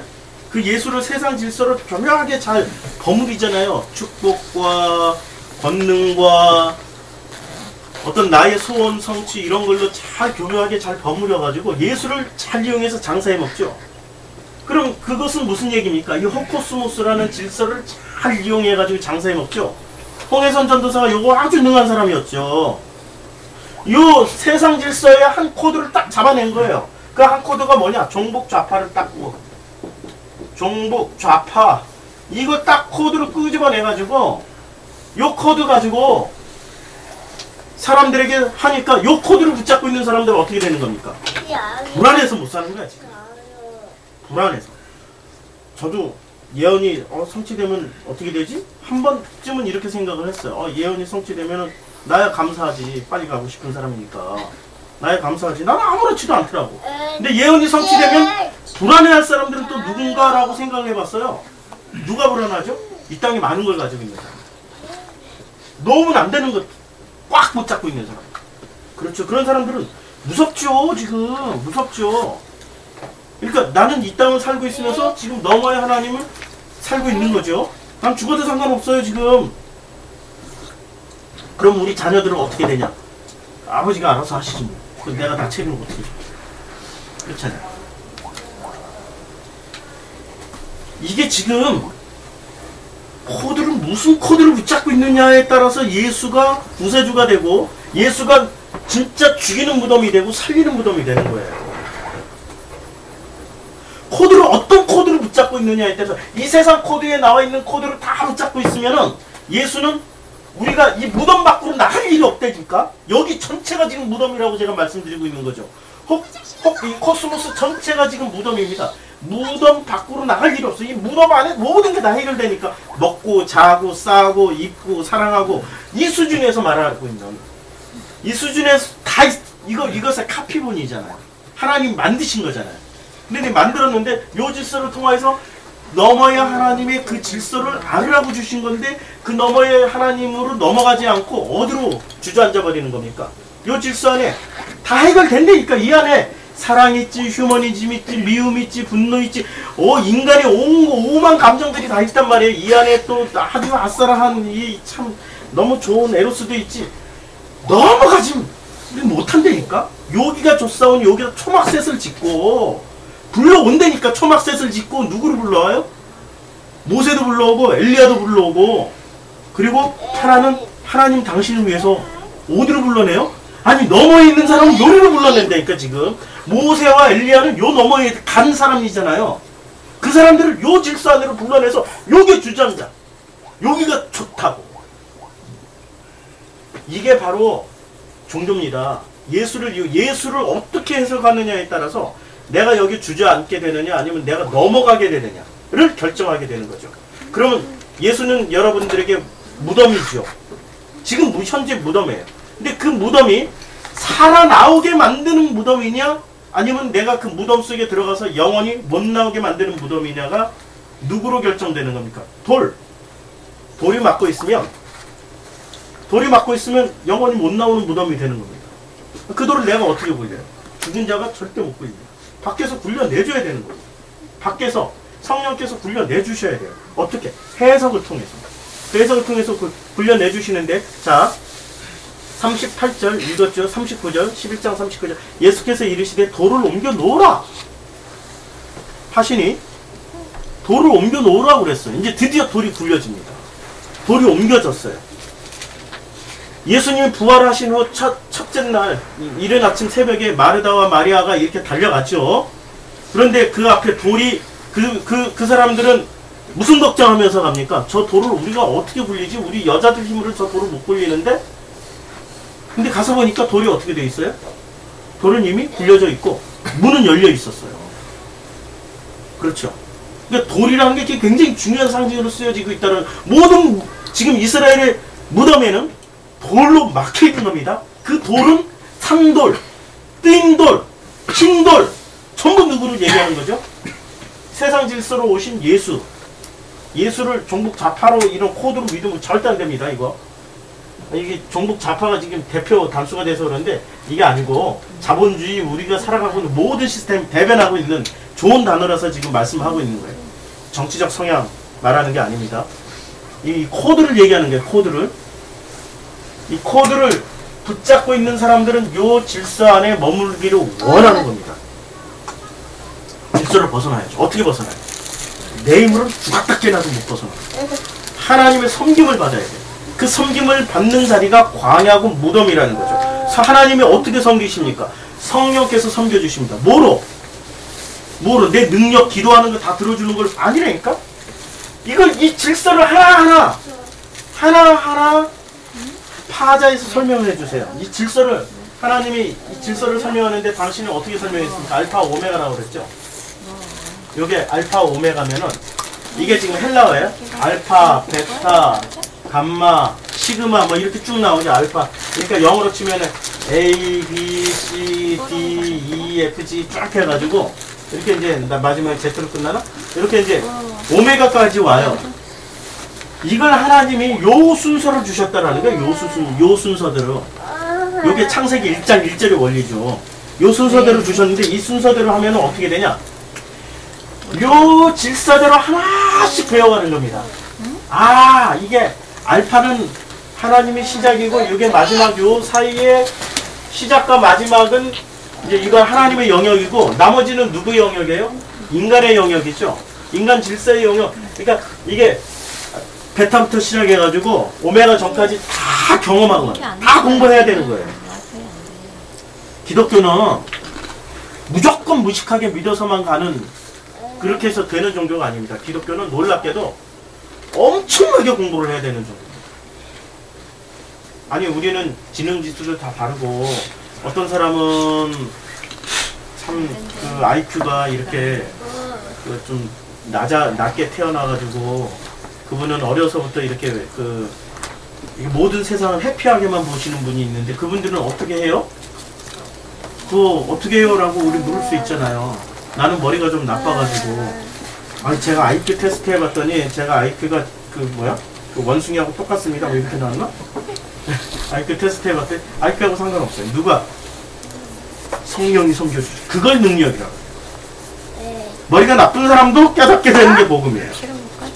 그리고 얼마나 공평한지 머리가 진짜 좋은 사람도 못 깨닫는 게 복음이에요. 박사, 제일 복음 못 깨닫는 사람들이 누군지 아세요? 제가 요새 경험을 엄청 하고 있습니다. 진짜 신학 박사들이 복음은 진짜 못 깨달아요. 왜? 이거 복음은 자기가 요 질서의 어떤 코드라도 하나라도 붙잡고 있으면 무덤이 되어버립니다. 근데 이 코드를 하나님이 계속 죽이시는 겁니다. 주님이 그걸 섬긴다라고 그래요. 섬기는 방식이 다양하죠. 요셉의 섬김의 방식과 다윗의 섬김의 방식과 다니엘의 섬김의 방식이 다 달랐죠. 사무엘의 섬김 방식이 다 달랐고, 그러면 어떤 누구의 유형으로 내가 선택하겠습니까? 저는 다니엘을 한번 선택을 했어요. 그래서 제가 선교사 시절 이름이 다니엘이었습니다. 다니엘 정. 다니엘. 사람들은 정성필이라고 쓰면은 필인데 마지막 그 슈어네임이 마지막 패밀리 네임인 줄 알고 다니엘 필 이렇게 불렀어. 아 진짜. 이름도 바뀌었어요. 선교사 나가가지고. 다니엘 필이 됐어요. 그런 건 중요한 게 아니니까 나는 예수 믿고 제일 먼저 족보부터 갖다 버린 사람이니까. 하동정 씨 자동공포 27대 네. 장선이 우리 집에 내려오도 족보부터 그냥 갖다 그냥 먼저 버려버렸어. 그거 별로 뭐 그냥 큰 의미가 없는 거예요. 그런 거부터 가르치는 게 종교였거든요. 저는 그런 거부터 시작을 해봤어요. 몽땅 다 버릴 수 있는 건 다 버렸어. 모든 형상이. 근데 그렇게 해서 하나님의 그 은혜가 나한테 오는 게 아니고 그건 자아충만이 오더라고요. 하나님의 섬김이 어떻게 이루어지냐면 하나님의 섬김이 다니엘처럼 이루어질까? 다윗처럼 이루어질까? 아무리 내가 생각을 해봤어. 다윗이 좀 편하게 살았나? 저 아브라함이 편하게 살았나? 우리 그런 생각 해보잖아요. 나름 다니엘이 제일 편하게 사는 거야. 나름 다니엘이. 그때 당시의 수준에서는. 근데 지금 생각해보니까 5 황제를 모시려면 그거는 간 쓸게 다 내놔야 됩니다. 아싸라게 한 방에 제일 편하게 산 사람이 제가 성경에서 딱 꼽는 한 사람이 있습니다. 제일 편하게 산 사람이 누구였냐면 진짜 편하게 산 사람. 진짜 자기 하고 싶은 대로 다 하고 마음껏 하고 아주 깨끗하게 간 사람. 누구를 꼽을 수 있죠? 그럼 대부분 에녹을 꼽아요. 에녹은 스토리가 없어서 몰라. 제 스토리 있는 사람 중에 딱 꼽으면 누구를 꼽을 수 있는 야고보 자기 승질 다 부리고 예수 밑에서 승질 다 부리고 살았어. 그리고 예수 부활 신적까지 다 모셨어. 그리고 나서 초대교회가 드디어 성령 받고 뚜껑 딱 열리자마자 어떻게 됐어요? 바로 목 잘려서 바로 순교당했습니다. 엄청 편하게 잘 사시다 가신 분이세요. 제가 가고 싶은 모델이 있다면 야고보가 모델이야. 왜 무서우세요? 자꾸 죽는 게? 그거 알게 되면 하나도 안 무서운 거라니까. 오히려 그게 엄청 감사한 일이라니까요. 이러면 꼭 이렇게 또 나는 그러면 11층에서 뛰어내. 이런 얘기가 아니에요. 아니, 하나님 상황과 조건을 만들어 주세요. 나는 더 살고 싶은데 보내는 사람이 있고, 그 사도 요한처럼 빨리 가고 싶은데 기름 가마 펄펄 끓는 기름 가마 속에 들어갔어요. 이제 튀겨주려고. 진짜 우리 튀김솥 있잖아. 이게 거기에 이렇게 퍽 집어넣었어. 근데 안 죽고 이렇게 멀쩡멀쩡하게 있는 거야. 그래서 저놈은 뭐냐고 꺼내놨더니 피부가 조금 끓이고 그대로 나온 사람이 있어요. 그 사람이 사도 요한이래니까. 그래가지고 재수없게 그 사람은 90 넘게 살았어요. 그래가지고 요한계시록도 쓰고 얼마나 그 사는 시간이 얼마나 그냥 그 하나님의 이 땅에서 섬김을 받아서 참 자유롭고 행복하지만 제 시각으로 볼 때는 아이고 진짜 왔다 갔다 하느라고 얼마나 힘들었겠어요. 그분은 사람들에게 아무리 복음을 설명해줘도 못 알아듣고 하니까 막판에 요한계시록 딱 쓰고 갔잖아요. 니네들 진짜로 못 알아듣지 내가 진짜 무섭게 한번 쓰고 갈게. 근데 이 얘기를 쓰고 간 거라니까 지금. 이게 그 무서운 내용이 아니에요. 전부 요거 쓴 거예요. 666? 요거 질서 전체야. 홈코스모스 질서 전체. 그 다음에 6자를 파자면 그게 나고 그게 창세기 1장이고 아무것도 아니라니까. 다 이게 나눠놓고 보면은, 그러니까 세례 요한도 참 멋있는 모델이죠. 지 마음대로 마음껏 하다가 물론 감옥에 한 몇 년 있긴 했어요. 그래도 갔잖아. 아주 편안하게 한 방에. 죽을 때 목 잘리는 게 제일 빨리 간다니까. 지금 내가 죽음을 많이 연구해봤는데 목 한 방 딱 잘리는 순간 아주 편해요. 그게 물론 그 과정이 이제 어떤 죽음을 뭐 이렇게 그 잘리는 칼이 들어오는 순간까지는 많이 불편하지. 괴롭지. 그 사람이 욕을 가지고 있으니까. 제일 그 제일 편안한 거는 생각해보니까 다니엘이 아니더라고. 그래서 제가 이름을 야고보 정이라고 칠까? 다시 이렇게 선교사로 또 혹시 나가게 되면 야고보 정이라고 할까? 제임스 정이죠, 야고보가. 영어는 이름을 다 바꿔버리니까 제임스 정으로 할까? 무덤이라는 게 알파에서부터 그 오메가 사이에 있는 게 다 무덤입니다. 이게 광야의 여정입니다, 지금. 내가 지금 어린 시절부터 죽기까지, 태어나서 죽기까지 그 모든 여정이 무덤 속이라는 얘기입니다. 그 무덤 속에서 살아나오는 자가 있고요. 무덤 속에서 죽는 자가 있습니다. 오늘 본문은 그 얘기를 하고 있습니다. 근데 무덤 속에서 튀어나온 희한한 사람이 하나 있어요. 이 사람이 지금 마가복음 5장 2절에 보면 무덤 속에서 튀어나와 버려요. 이게 5장 2절에서 보면 배에서 나오시면 곧 더러운 귀신 들린 사람이 무덤 속에서 튀어나온 겁니다. 더러운 귀신 들린 사람이 무덤 속에서 나와 예수를 만났어요. 근데 예수를 만났을 때 이제 여러 가지 의견이 분분합니다. 이 예수를 어떻게 만났냐 이거지. 계획하고 만났냐, 하나님이 창세전에 예비를 해뒀냐, 꼭 그걸 뭐라고 그러지? 예정론처럼 보면 안 된다니까. 여기서 보면은 단어가 번역이 안 된 단어가 두 개가 있습니다. 무덤 사이에서 나와 예수를 만나다라고 할 때 이 만나다라는 단어가 어떻게 되냐면 만나다가 아판타오고 그 다음에 번역이 안 된 단어가 하나 있습니다. 아판타오 다음에 휘판타오가 번역이 안 돼 있습니다. 휘판타오는 무슨 뜻이냐면 우연히 만나다 이런 뜻입니다. 그러니까 아판타오 만났는데 어떻게 만나냐? 휘판타오로 우연히 만난 겁니다. 우연히 만난 거예요. 우리 안에 일어난 그 모든 일들은 우연이에요. 근데 그 우연이 아닙니다. 제가 지나와서 보니까 우연이 아니더라고요. 제가 짐바브웨에 갔을 때 숙소를 못 정했어요. 이게 왜냐하면 제가 하나님 음성 듣고, 그때까지는 하나님 음성이 절대적인데 성경 말씀보다는 하나님 음성 듣는 게 전 절대적이었어요. 저를 지배하고 있었던 게 요 안에도 하나님 음성 질서가 있긴 있어요. 참 이게 굉장히 어려워요 지금. 이래서 제가 설명드리기가 너무 어려워요. 그만큼 경험을 했으면 제가 이렇게 하면은 아로 알아듣고 하면 어로 알아듣는데, 내가 하면은 이로 알아듣는 분들이 계시기 때문에 참 말씀드리기 어려워요. 그때는 하나님 음성 듣고 갔어요. 하나님 음성 듣고 갔는데, 음성 듣고 갔으면은 뭐 조사를 철저하게 해야 될 거 아니야. 이 인간 질서에 무덤 속이니까 조사를 철저하게 해야 될 거 아니. 아무리 철저하게 해도 독재 국가이기 때문에 이게 정부가 밖으로 유출이 안 돼 있는 거예요. 그래서 제일 먼저 남아공부터 갔어요. 남아공에 가서, 짐바브웨하고 남아공하고 붙어 있거든요. 남아공에 가가지고 남아공에서 정보를 조사하면 정보가 나올 수 있을 것 같아가지고 남아공에 가서 남아공에서 제가 한 20일을 머물면서 짐바브웨 조사를 다 했습니다. 남아공에 짐바브웨 사람들 100만 명이 가 있어요. 굉장히 많이 가 있습니다. 100만 명 넘게 가 있죠. 가까운 나라고 남아공이 미국처럼 잘 사는 나라입니다. 짐바브웨는 우리나라 70년대처럼 못 사는 나라입니다. 그게 70년대에서 2000년대로 넘어가서 살 수 있는 나라가 남아공이에요. 그게 남아공에 가서 짐바브웨 사람들 많이 만났어요. 만나서 물어보고 숙소는 어디서 구하고, 내가 선교사인데 그 대부분 다 기독교니까 내가 선교사인데 어떻게 하면 정보 하나도 안 나와요.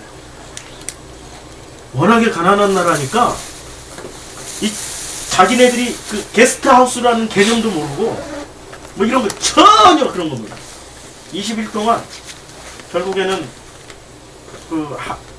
제 후배 목사님들 만나가지고 거기서 설교만 이빠이 하다 왔어요. 이렇게 짐바브웨에 들어갔어요. 들어갔는데 배낭 딱 메고 들어가니까 코바디스, 주여 내가 어디로 가면 되겠나 이게 제일 처음에 튀어요. 딱 도착하는 순간 짐바브웨 흑인들 얼마나 큰 줄 아세요? 제가 키가 164인데 그분들은 평균 신장이 180입니다. 여자들도 체격이 저는 참 감사해요. 여자들 체격이 얼마나 큰지. 저는 날씬한 사람하고 살아서 그분들하고 비교해보면 정말 날씬한 사람. 거기는 평균 체중이 80kg가 다 넘어가요. 여자들이 이 옥수수를 먹는 족속들이기 때문에 옥수수 가루를 이렇게 뭉쳐서 싸자라고 먹습니다. 근데 이 옥수수 가루가 당분이 살을 찌게 해줘요. 그러니까 그 패스트푸드가 나쁜 게 아니라 패스트푸드의 모든 식자재가 거의 대부분 옥수수 가루는 거 아시죠? 옥수수 가루를 먹으면 반드시 살찌게 돼 있습니다. 짐바브웨 흑인들 젊었을 때는 진짜 예뻐요. 아주 날씬하고 다 예쁩니다. 아주 총각들도 늘씬하고 기럭지가 길기 때문에 모양새가 뭐 근육은 운동 안 해도 근육 딱딱 나오고 흑인들은 얼마나 그 바디가 훌륭한지. 그런데 30대 넘어가면 다 좀 상상 초월합니다. 그리고 나이 먹을수록 여자들은 엉덩이가 처지는 게 아니라 엉덩이가 거꾸로 올라와. 이게 참 특이한 DNA가. 애기들은 이게 엉덩이 뒤에다 이렇게 그 S라인 뒤에 골에다가 이렇게 딱 올려놔도 애들이 거기서 뛰어놀 수 있을 만큼의 특이한 구조를 가졌어요. 그런 처음 보는 장면에 딱 하고 내려서 얼마나 제가 겁이 많은데요. 아주 얼마나 쫄았는지. 그리고 짐바브웨는 멀건 대낮에도 스웨덴 아가씨 2명이 이렇게 다 털리고 빤스만 그것도 안 벗긴 게 다행이지. 그리고 멀건 대낮에 이렇게 터는 나라래. 그리고 흑인들은 특징이 누가 이렇게 옆에서 강도짓하고 도둑질 하잖아요. 절대 간섭 안 합니다. 남아공에서 간섭했다. 바로 그 사람 사라져요. 왜냐면 증인을 없애버려야 되니까. 그래서 도착하자마자 코바디스 어디로 갑니까? 이렇게 시작했는데 그게 저는 우연인 줄 알았어요. 우연히 사람들 만나고 우연히 현지인들 만나고 우연히 그 집에 들어갔고 우연히 돈부샤라는 사역지에 갔고 우연히 다 우연이 된 줄 알았거든요. 그리고 거기 간 지 한 달 만에 100명이 넘는 교회를 개창하자마자 100명이 됐어요. 나는 우연히 그렇게 된 줄 알았어. 그 동네 반경 10km에 그 교회가 없었으니까 뭐 그렇게 우연이 된 줄 알았어요. 그게 우연이 아니더라고요. 지나고 나서 보니까 해석이 되어지니까 우연이 아니에요. 근데 해석하기 전까지는 우연이에요. 이래서 어려운 거라니까. 지금 여기서 그래서 아판타오가 있고 그 다음에 휘판타오가 붙은 거예요. 만났어요. 그런데 그게 우연히 만난 거야. 이거 번역을 안 해버린 거예요. 하나님과 우리의 만남은 우연인 것 아니 그냥 만난 것 같죠. 그리고 우연인 것처럼 보이죠. 알게 되면 우연이 아닙니다. 반드시 필연입니다. 하나님의 시나리오가 있더라고요. 그래서 제가 예정과 자유의지를 동시에 다 말씀을 드리는 겁니다.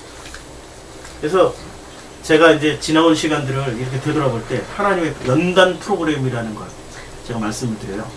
제가 처음으로 거듭날 때 어떤 말씀으로 거듭났냐면, 난 거듭날 때 좀 하나님이 세상을 이처럼 사랑하사, 그래 하나님이 정성스레 이처럼 사랑하사 독생자 예수 그리스도를 주셨으니 이는 저를 믿는 자마다 멸망치 않고 영생을 얻게 하려, 이런 구절에 딱 거듭났으면 얼마나 좋겠어요.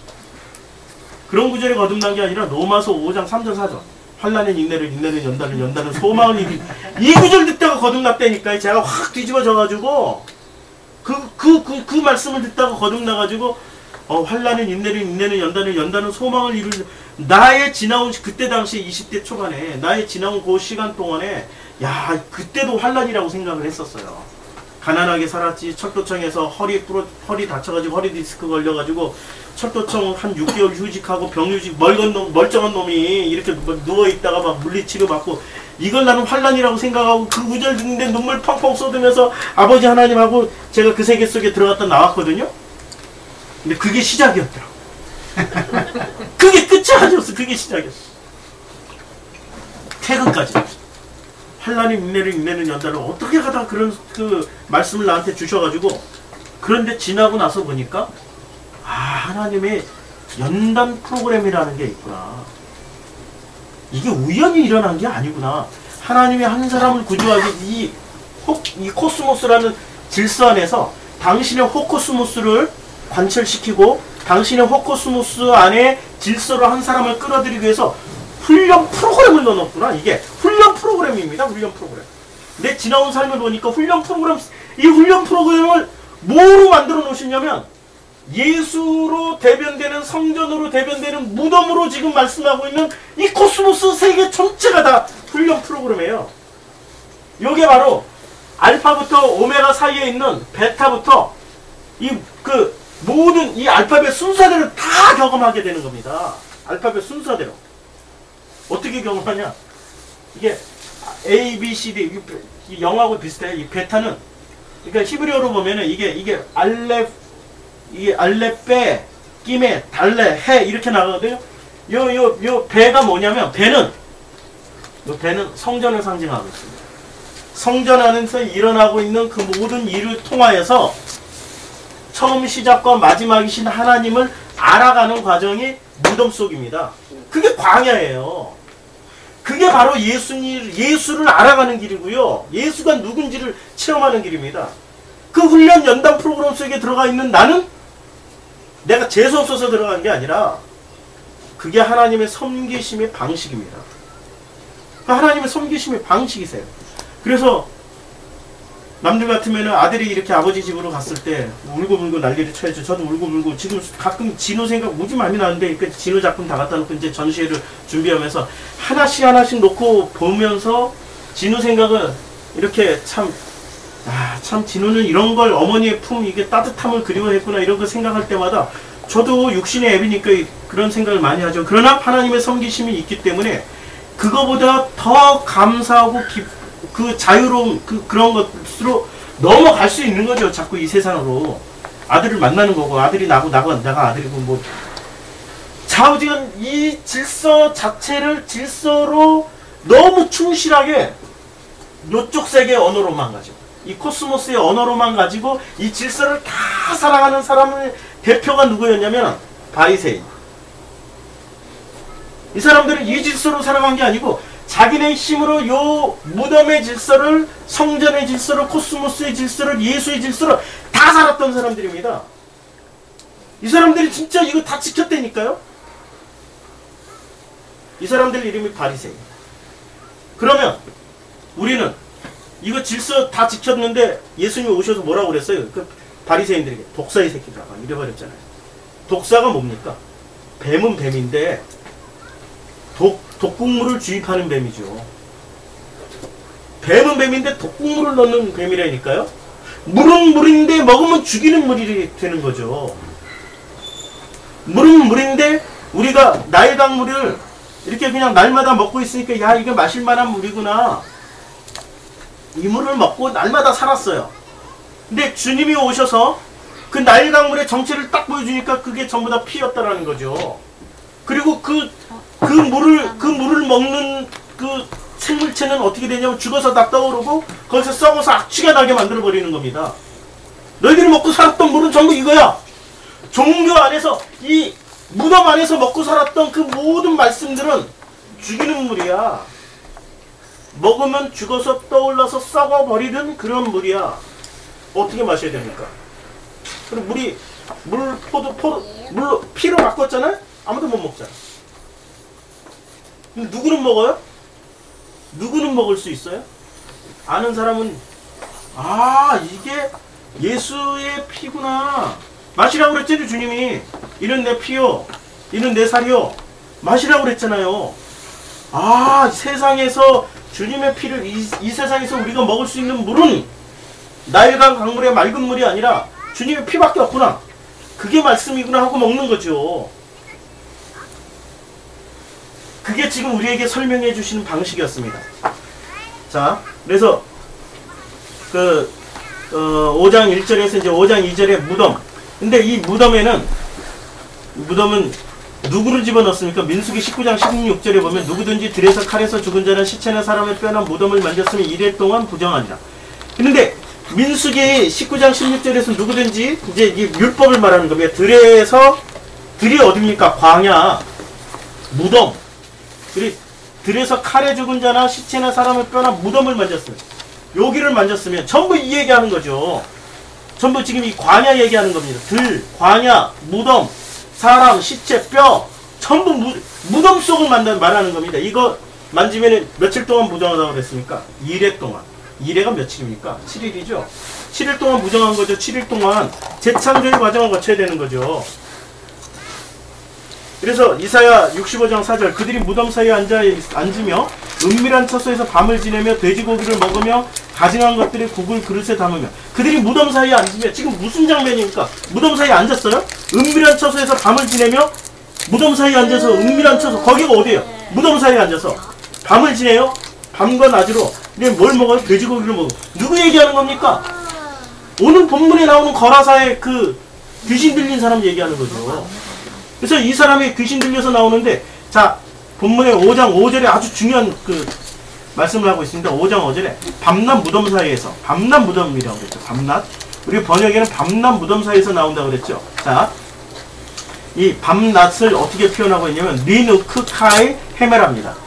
밤이 되고 낮이 되고. 이게 지금 무슨 얘기하는 겁니까? 이게 밤낮. 무덤에 그 살아 하나님이 새로운 질서를 부여해 주셨습니다. 밤이 되고 낮이 되는 질서를 부여해 주셨어요. 이 얘기하는 거예요. 밤이 되고 낮이 되는 질서를 며칠 동안 부여해 주셨어요? 6일 동안. 그리고 7일로 주님이 안식을 취하게 해주셨단 말이에요.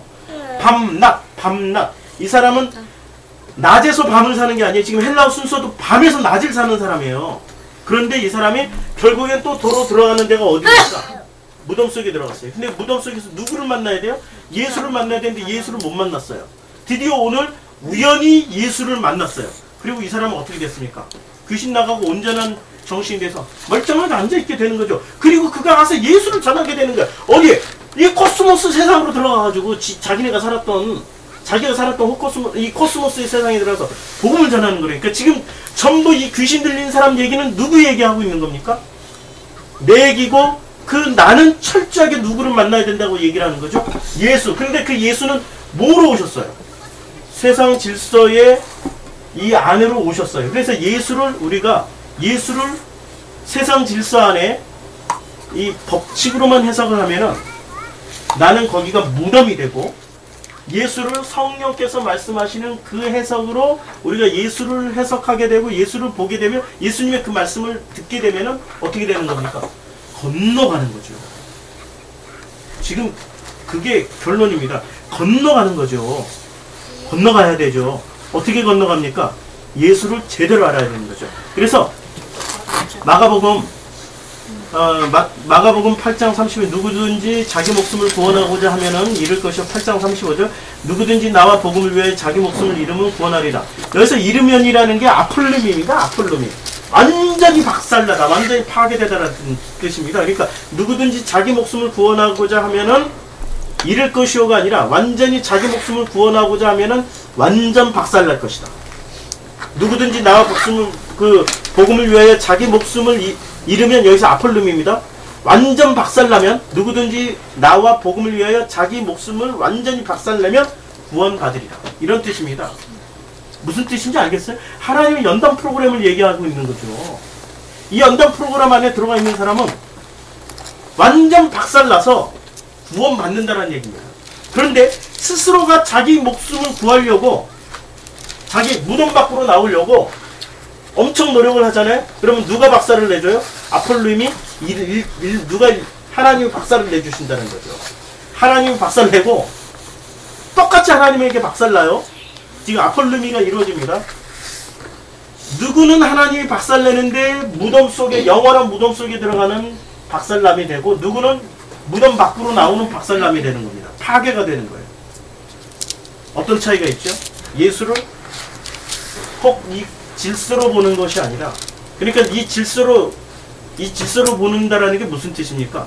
예수를 구원자, 해방자로 보는 것도 아니고, 예수를 축복받고 권능 주는 존재로 보는 것도 아니고, 예수를 종북 좌파로 보는 것도 아니고, 예수를 진보 무슨 어떤 가치관으로 보는 것도 아니고, 예수를 내가 어떤 식으로 봤든 간에 그 모든 가치관들이 다 아폴룸이 잃게 되는 자는 목숨을 구한다라고 했습니다. 나를 붙잡고 있는 가치관이 뭐가 있습니까? 우리 선악이라는 가치관 가장 기본적으로 가지고 있지 않습니까? 아니, 목사님이 어떻게 오늘은 넥타이를 메고 왔는데 전에는 넥타이도 목사가 어떻게 저러냐? 이것부터 시작하면은 그게 다 내가 가지고 있는 가치, 이걸 아폴림이 박살 나야 된다라고 얘기하는 겁니다. 그것이 목숨을 잃는 겁니다. 그게 다나토스의 죽음이고, 그게 타무트 잘 죽는 죽음입니다. 계속 내 가치관 하나 무너지는 게, 성경에서는 내 가치관 하나를 목숨이라고 그랬습니다. 나를 지탱하고 있는 전부거든요. 내 가치관 하나가, 나를 가치관, 내 자식에 대한 가치관, 내 자식에 대한 애정, 내가 모든 것에 대한 애정, 내가 다 붙잡고 이제까지 나를 형상하고 있는 나라는 존재를 만들어 놓은 그 모든 가치관들이 무너져야 된다니까요. 우리 장모님 구국기도원 원장한테 돈 뜯겼습니다. 하면은 이렇게 잘 해준다고 그랬어요. 어차피 제 설교 안 드리니까. 이제 제 아내가 그 돈을 찾아주는 방법을 찾았어요. 권익위에서 일을 하면서 변호사들을 만나보니까 돈 찾는 방법이 있어요. 어머니한테 말씀을 드렸죠. 돈 찾을 수 있습니다. 저한테 위임만 해주세요. 그 돈이면 큰 돈이거든요. 빚 다 갚거든. 지금 빚지고 들어왔는데 내가 이익을 받지만 빚지고 들어왔어요. 그 빚을 다 갚을 수 있는 돈이에요. 저희 장모님께서 캔슬. 왜냐하면 그렇게 하면은 덕이 안 된다. 빌려주실 때 먼저. 무슨 가치관이 붙잡고 있죠? 종교적 가치관, 우리가 수 없는 많은 가치관들이 그 속에 복합돼서 들어가 있죠. 그게 무너져야 돼요. 그게 무너지지 않으면 예수를 볼 수 있습니까? 절대 예수를 볼 수가 없어요. 내가 가지고 있는 그 가치관들, 나라고 형성하고 있는 그 가치관들이 무너지는 자리가 무덤이 되어야 됩니다. 그게 파괴가 되면, 아폴림이 파괴가 되면 무덤에요, 이 무덤에서 무덤 밖으로 나오는 존재가 됩니다. 그런데 그 가치관을 파괴를 못 시키고 주님이 파괴를 해주세요. 모든 사람은 훈련 프로그램에 다 들어가 있습니다. 전 지구 태어나는 순간부터 하나님의 훈련 프로그램에 다 들어가 있어요. 특정한 사람만 들어가 있는 게 아닙니다. 다 들어가 있어요. 그런데 그 속에서 자기가 그렇게 아폴림이 파괴되는 그 자리에서, 그러니까 사람들마다 아픔이 있는 거지, 고통이 있는 거고, 그 파괴되는 그 자리에서 아, 이게 하나님의 섬기심이구나 라는 것을 알게 되는, 그 광야에서의 그 하나님의 섬기심을 알게 되는 사람은 무덤 밖으로 나오는 사람이 되는 겁니다. 그래서 가나안으로 들어가는 거죠. 왜냐하면 가나안 땅은 만만한 땅이 아니기 때문에. 그러면 천국은 어떤 거예요? 가나안이 이렇게 무서운 곳이라면, 평생 싸워야 되는 곳이라면 천국은 무서워서 못 가겠네요. 그런 사람들은 여기 머무르세요. 그럼 돼요. 아주 간단해요. 그런데 그 땅을 넘어가는 그 순간부터 그들은 오직 누구만 의지하고 누구와 함께 살아갈 수, 가나안 땅에 들어갔던 사람 치고 하나님 떠난 사람들이 몇 명이나 됐겠습니까? 광야 대 가나안 땅 비교를 해보십시오.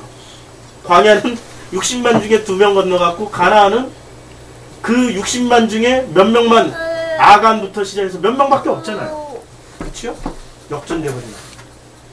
끝까지 하나님이 나의 전부시다라는 거, 끝까지 이 질서 너머에 또 다른 질서가 있다라는 걸 아는 그 사람들은 이 질서의 위대함을 알게 되는 거죠. 그들이 비로소 아들 된 사람들입니다. 애굽은 아들을 낳으면 다 죽이는 땅이었습니다. 그러나 그 가나안에서 그들은 아들을 낳는 순간 그들은 기뻐했습니다. 그 차이가 있는 거죠. 우리는 지금 어디서 살고 있습니까? 똑같은 공간과 시간입니다. 왜 말씀이 어렵냐면 똑같은 공간과 시간 속에서 똑같은 경험을 하면서 살아갑니다. 그러나 누구는 그 경험을 통하여서 성령의 섬기심을 알고 그 섬기심으로 넘어가지만, 누구는 끝까지 자기 힘으로 이겨보려고 자기 가치관을 더욱더 붙잡는 사람들이 있습니다. 그 가치관 무너뜨릴 때 무너지십시오. 아폴림이 박살나십시오. 그게 하나님이 우리를 사랑하시는 방식입니다. 그게 무너져야 비로소 건너가게 됩니다. 내가 붙잡고 있는 가치관이 예수 가치관, 예수의 말씀이라고 꼭 붙잡으시면 바리새인입니다. 예수님을 너머로 해석해 주신 그 말씀의 그 예수가 비로소 진정한 우리의 가치관이 되는 사람, 그 사람을 하나님은 아들들이라고 말씀하십니다. 기도하겠습니다. 주님 감사합니다. 하나님의 그 아들들, 그런 무덤 안에 들어갔다가 무덤 밖으로 나온 사람들입니다. 그 불구덩이 속에 들어갔다가 다시 그 불 밖으로 나왔던 다니엘의 세 친구처럼, 사자굴 속에 들어갔다가 멀쩡하게 살아나왔던 다니엘처럼, 수많은 우리들에게는 무덤이라는 굴이 있습니다. 하나님은 우리를 이 무덤이라는 굴 속에 집어넣고 우리를 살려내시기도 하고 또 끝까지 살려내는 일을 하십니다. 그것이 우리에게 주어주신 하나님의 연단 프로그램입니다. 이 연단 프로그램 속에서 이제 내가 무너져야 될 것, 아폴림이 잃어야 될 것들은 다 잃게 해주시고, 그 잃고 철저하게 박살난 자리에서 주님, 우리 안에 성전을 세워주시고, 그 성전, 성령님이라는 그 성전을 통하여서 이제는 이 질서 안에서 말씀하셨던 그 예수의 그 말씀이 이제는 호코스모스 너머의 아버지의 말씀인 것을 재해석할 수 있는 은혜로 축복하여 주시옵소서. 예수님의 이름으로 기도드렸습니다. 찬송하십니다. 찬송가 88장입니다. 소리 찬송도 88장입니다.